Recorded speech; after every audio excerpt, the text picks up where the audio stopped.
역대하 19장 4절부터 11절입니다. 여호사밧이 이제 회개하고 2차 신앙 개혁을 하는 내용으로 되어 있습니다. 저절은 여호사밧의 회개입니다. 역대하 19장 4절 여호사밧이 예루살렘에 살더니 다시 나가서 브엘세바에서부터 에브라임 산지까지 민간에 두루 다니며 그들의 조상들의 하나님 여호와님께로 돌아오게 하고 선견자 예후에게 책망을 받았죠. 그리고 나서 여호사밧 왕이 이제 유다의 남쪽 지역이었던 브엘세바에서부터 아비야 왕이 북이스라엘로부터 빼앗은 에브라임 산지까지 돌아다녔다 하는 거죠. 그러니까 남유다 전역을 왕국 전역을 돌아다니면서 백성들이 여호와 하나님께 돌아오게 했다 하는 거예요. 그러니까 요즘 말로 하면은 전도했다는 거죠. 전도. 그러니까 여호사밧 왕이 백성들을 이제 하나님께 돌아오도록 전도한 것은 선견자 예후의 책망을 듣고 나서 이제 회개했다는 의미입니다. 예후 선지자의 말이 맞구나 이렇게 이제 받아들이고 회개를 한 것이죠. 그래서 이 하나님이 기뻐하신 일을 한 거예요. 그러니까 여호사밧은 이렇게 하나님의 은혜를 받을 수 있었던 게 바로 이거예요. 이제 하나님의 사람, 하나님의 종에게 이제 책망을 받았을 때 뭐 분노한다거나 자기의 아버지 아사처럼 막 핍박하고 감옥에 가두는 핍박을 하고 그렇게 하지 않았다는 거죠. 그러니까 불순종하고 그런 게 아니고 겸손하게 회개하고 하나님 기뻐하시는 회개 합당한 열매를 맺은 거예요. 그래서 하나님의 은혜를 받은 것이죠. 그래서 죄는 누구나 짓죠. 중요한 것은 회개하고 말로만 회개하는 것이 아니라 회개 합당한 열매를 맺는 것이 중요합니다. 두 번째는 여호사밧이 이제 전국의 재판관을 임명하는 내용이에요. 그러니까 이제 이것이 이제 2차 신앙 개혁입니다. 역대하 19장 5절 또 유다 온 나라의 견고한 성읍에 재판관을 세우되 성읍마다 있게 하고 여호사밧은 온 나라의 견고한 성읍 그러니까 큰 성읍들이죠. 거기에다가 이제 재판관을 임명을 했습니다. 재판관이 하는 것은 이제 재판하는 일인데 우리는 이제 헌법으로 재판을 하잖아요. 헌법으로. 그런데 이 당시는 헌법이 따로 있는 게 아니고 하나님의 율법이 헌법이에요. 그러니까 하나님의 말씀이 헌법입니다. 그래서 이제 이스라엘은 하나님의 말씀으로 재판을 했죠. 모세 시대에는 그 재판을 누가 하냐면 이제 모세가 했죠. 모세가 그리고 이제 족장들을 세워서 지파에 이제 장들을 세워서 재판도 하고 그 장로들이 했고 또 이제 사사 시대에는 이제 사사들이 재판을 했어요. 보통 그리고 이제 선지자들이 하기도 하고 그다음에 이제 왕국 시대에서는 왕들이 재판을 하죠. 그리고 작은 문제는 이제 각 지역의 제사장 또 뭐 장로들이 하기도 했습니다. 그런데 이제 여호사밧 왕은 이제 전문 재판관을 임명을 한 거예요. 각 성읍마다 전문 재판관, 그러니까 하나님의 뜻대로 이렇게 하나님의 말씀, 율법으로 재판하는 전문 재판관을 세웠습니다. 그리고 그 전문 재판관은 주로 이제 제사장들, 레위인들이 이제 한 것이죠. 그 제사장과 레위인들을 임명을 했어요. 근데 이제 제사장과 그 이제 전문 재판관을 임명하면서 주의사항을 가르쳐 줍니다. 역대하 19장 6절부터 7절 재판관들에게 이르되 너희가 재판하는 것이 사람을 위하여 할 것인지 여호와님을 위하여 할 것인지를 잘 살피라.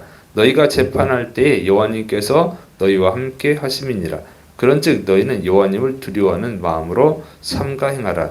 우리 하나님 여호와님께서는 불의함도 없으시고 치우치심도 없으시고 뇌물을 받는 일도 없으시니라 하니라.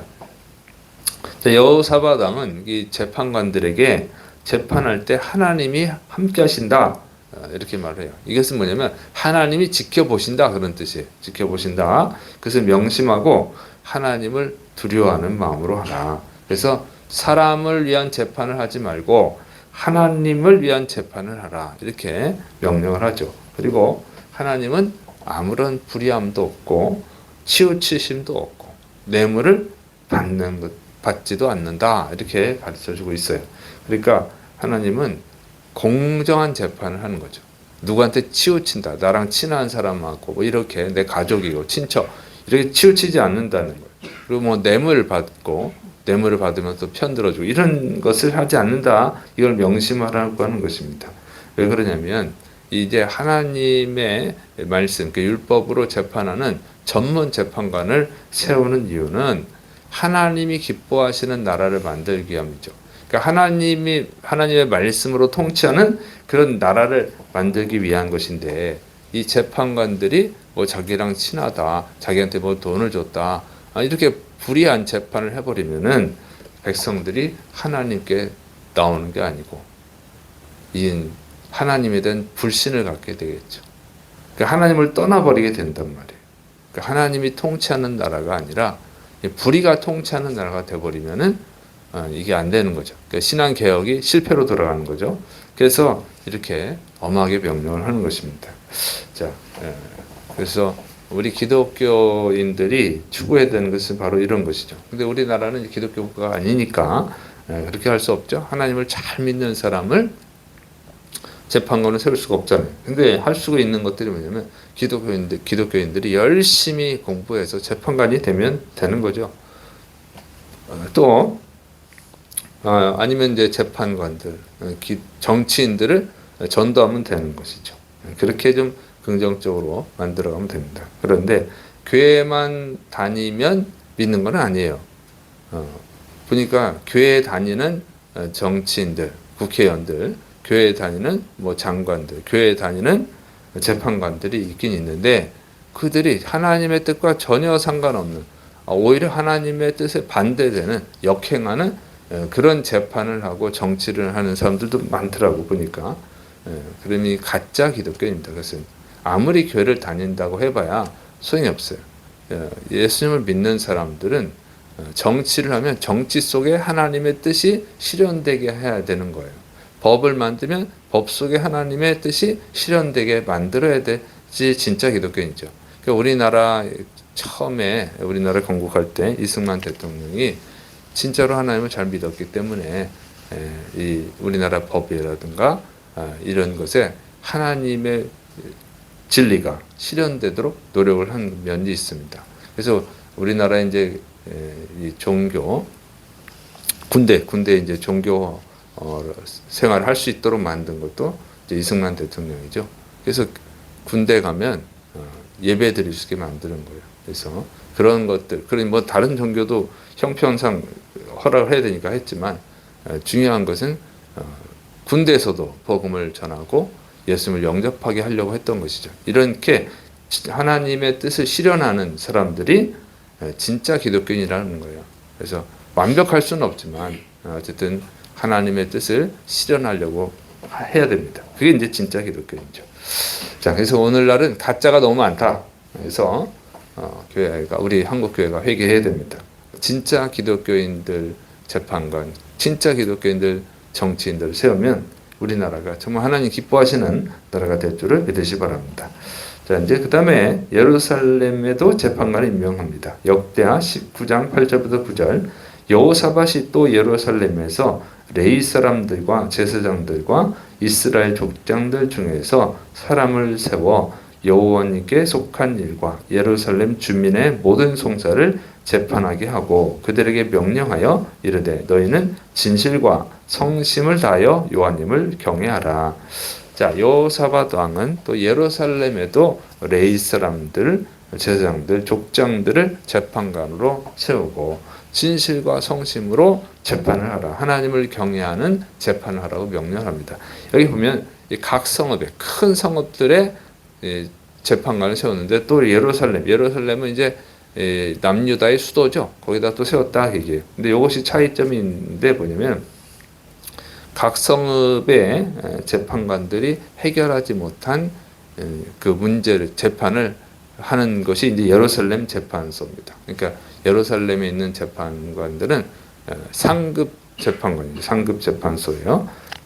역대하 19장 10절부터 11절. 어떤 성읍에 사는 너희 형제가 혹 피를 흘림이나 혹 율법이나 계명이나 율례나 규례로 말미암아 너희에게 와서 송사하거든 어떤 송사든지 그들에게 경고하여 여호와님께 죄를 범하지 않게 하여 너희와 너희 형제에게 진노하심이 임하지 말게 하라. 너희가 이렇게 행하면 죄가 없으리라.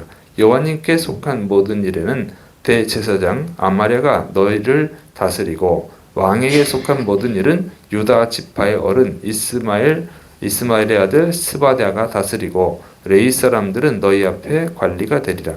너희는 힘써 행하라. 여호와님께서 선한 자와 함께 하실지로다 하니라. 자, 그래서 이제 상급 재판소를 어떻게 운영하는지를 가르쳐 줍니다. 이 상급 재판소는 예루살렘 상급 재판소는 다루는 사건이 피 흘림 사건, 이게 살인에 관한 사건, 중요한 문제죠. 두 번째로는 율법이나 계명이나 율례나 규례를 해석하고 적용하는 어려운 사건에 관한 문제입니다.